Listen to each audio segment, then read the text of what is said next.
asalaamaaleykum mbokku internet Buzz 221 dal leen ak jàmm ci seen xibaaru bés bi ñu dégtal leen li gën a fës ci xibaar yi. Meurtre du bijoutier Ndongo Gueye, retour sur le film du drame.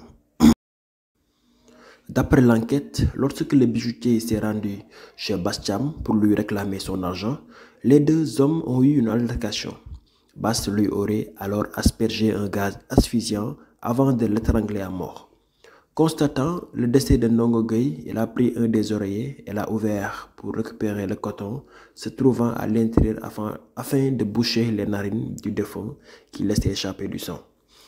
Sans tarder, il enroule le corps dans un drap et l'enferme dans sa chambre après avoir pris le soin de récupérer le téléphone portable du défunt bijoutier. Il se rend ensuite au marché de Thiaroye où il a acheté des sacs en plastique avant d'aller jeter le portable à la plage de Malibu. Revenu chez lui, il s'enferme dans sa chambre, enroule le défunt dans les sachets en plastique et attend la nuit pour transporter le corps de Ndongo Gueye dans le véhicule de ce dernier. En cours de route, un crime n'étant jamais parfait, il heurte violemment un véhicule particulier dont le chauffeur était parti à l'aéroport Blaise Diagne récupérer un passager.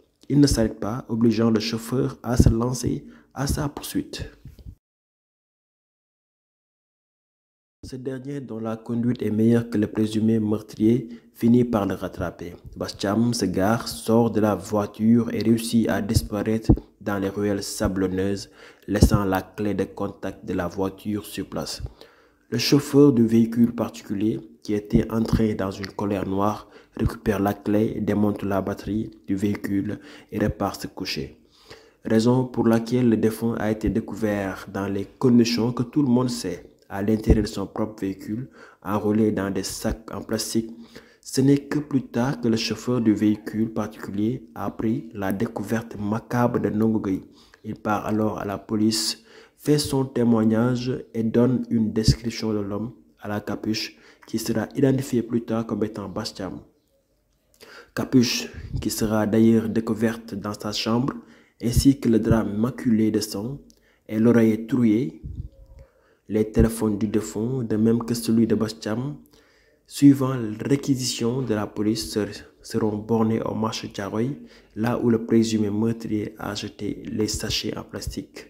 Le vendeur a été retrouvé et auditionné près de la plage de Malibu, endroit où le téléphone du défunt a cessé d'émettre. Toutes ces données scientifiques confortent la police dans l'idée que Bass Thiam est le meurtrier de Ndongo Gueye, même si le mis en cause n'a